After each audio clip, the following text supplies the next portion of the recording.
folks, Bluesboy Jag, and another requested 3-string cigar box guitar lesson. It's Got Love If You Want It by the great Slim Harpo. We are tuned to open G, that's an A string, tuned down to G.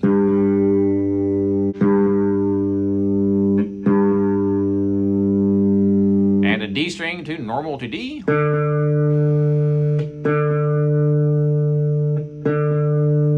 And a G string tuned normal to G. Low G, D, and high G. All right, this song is pretty easy. There are a couple of tricky spots here as far as the timing. So let's get right to it. I'm using my third finger all the way across on the 10th fret. That's going to be an F chord. So we are in the key of F. And it's a typical 1-4-5 blues progression. 3-chord blues. So we start up here. I'm using my fingers, but you don't have to. It does sound like the original recording has finger picking on it. I'm not quite sure, but I'm thinking that's what it is. So if you want to use your fingers, I'm using my first, second, and thumb. Thumb is on the 3rd string. My first finger is on the 2nd string, and my second finger is on the 1st string. This is my go-to fingerstyle 3-string guitar. So what we're doing is using your thumb and the first 2 fingers. So I'm playing all 3 strings at the same time. So when I pluck the very first chord, I'm plucking all 3 strings. Like that. And then I'm going to come back and play the top 2 strings with my first 2 fingers. And then I'm playing the 3rd string with my thumb. So all 3 twice. Now the top 2. And I move my first finger down 2 frets and I play that one.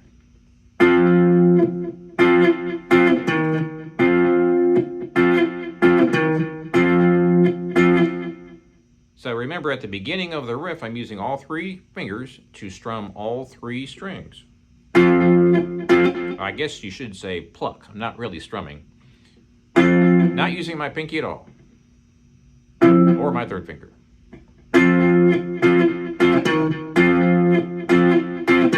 So that 2nd chord is just the 1st and 2nd strings. The 1st chord is all 3.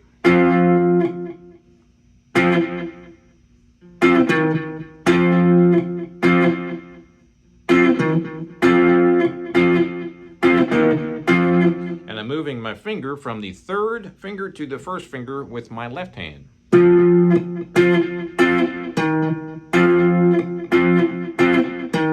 And that last note is by itself. That's a single note using my thumb on the 3rd string, 8th fret.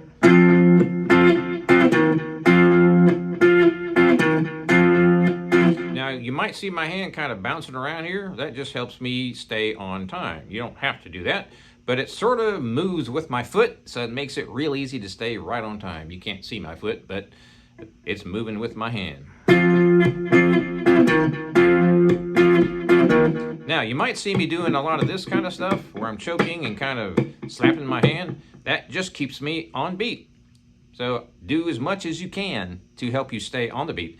My foot obviously is doing this. You can't see that, so maybe it's not obvious. But my hand and my foot are together. Of course, when I do that syncopation, that funky thing, I'm playing that on the upbeat. So let's take a look at everything all together.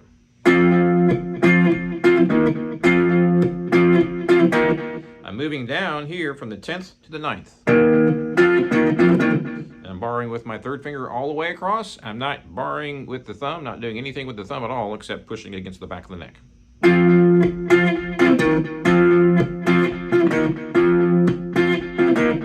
You might be asking, why am I doing this kind of a slap thing? Like I said a minute ago, it just helps me stay on time. You don't have to do that. So if you're wondering, do I really have to do that? Nope. Now my foot's doing this. Bum, bum, ba-dum, bum, bum, ba-dum. Now we're going to go down to the 3rd fret and the 1st fret.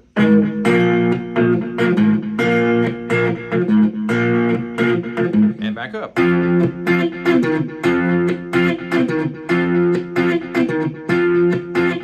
Now we're going to go to 5. And now I'm going to go to 3. And back up to the 1. 5 being the fret, 3 being the fret, and 1 being the 1 chord, sorry. I'm actually at the 10th fret. So, real slow. All the nuances.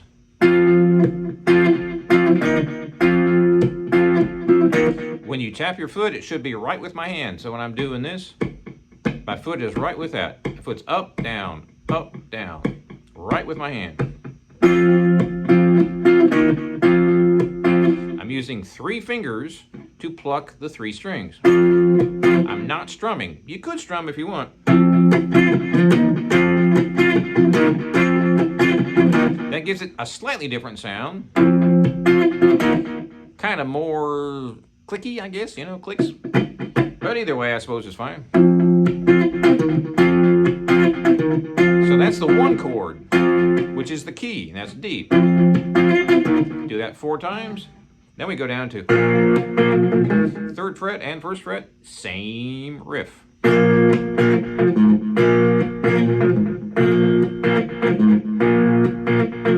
That might be a bit harder to do. It is for me on that 1st fret, because I really have to mash down that 1st finger.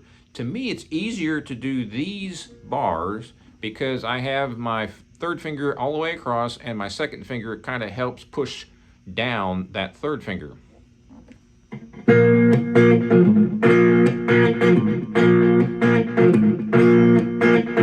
So you play that exact same riff down there. That would be the 4 chord of the blues for this particular song. Then we go back up. Then we go to 5. And then we go to 3. Back up to the 1. So that's your typical 1-4-5 blues progression in the key of F. So it's going to be F down to E flat. When you go down to this one, A sharp to G sharp.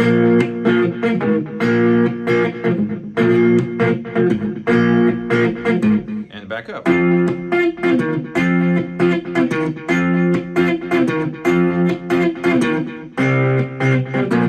That one right there is going to be G, A, B, C, and A sharp.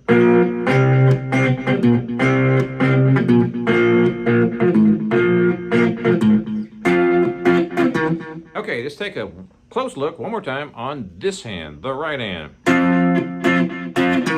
So you can see my fingers. I'm going to move this camera up just a little bit closer. So, I'm not using my pinky. My pinky is just anchoring on the box. And I'm only using my 1st and 2nd fingers to pluck. My 3rd finger is not doing anything at all.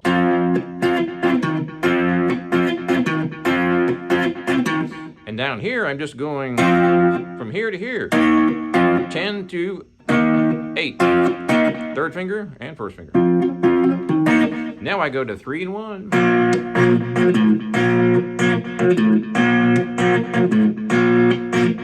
And back up.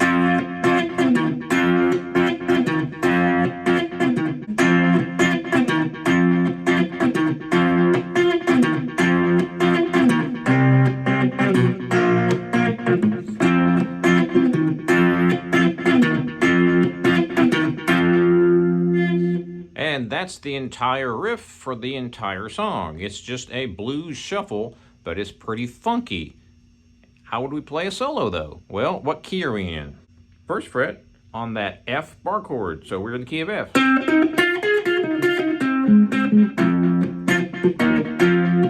So if I use my 3rd finger here,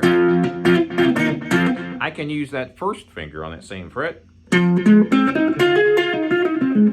to play a mini pentatonic scale.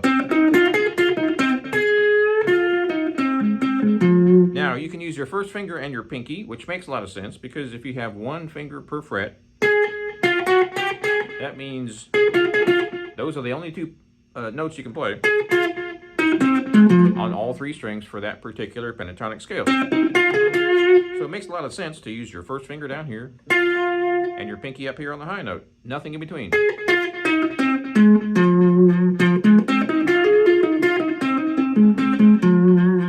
One of my favorite scales, super easy.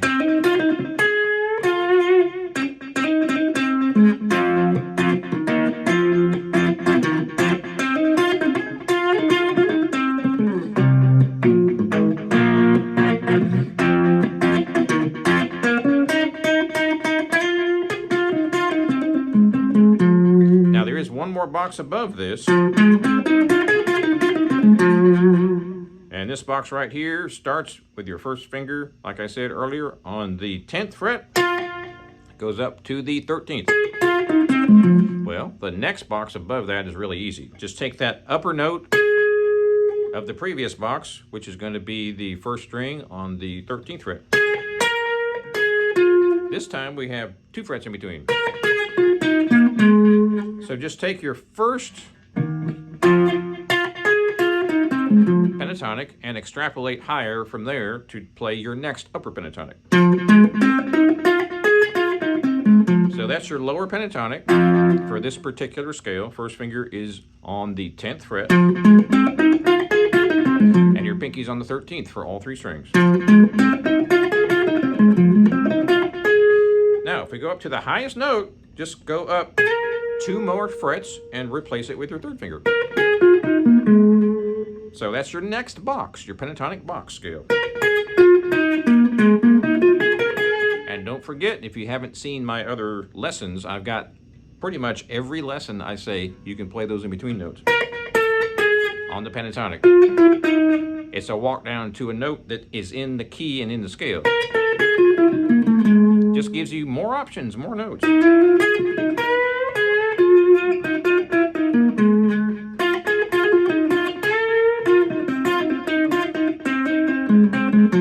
Typical hammer-ons and pull-offs, nothing fancy.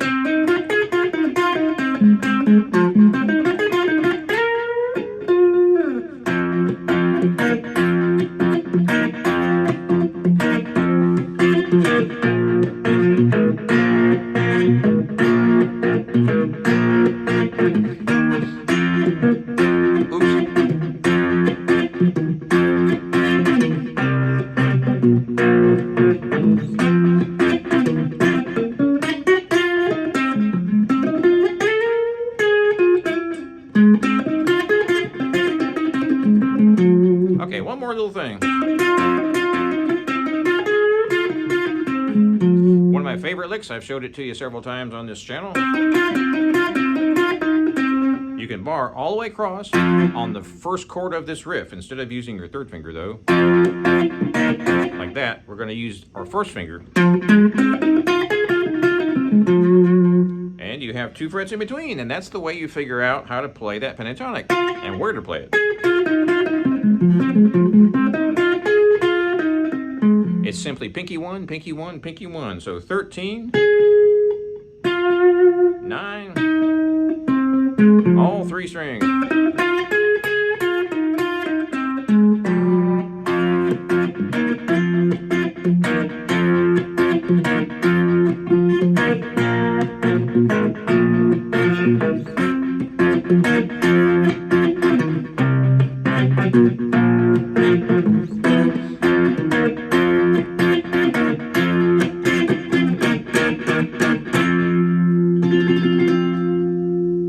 Thanks for watching. Please subscribe if you haven't already, and as usual, check out my website.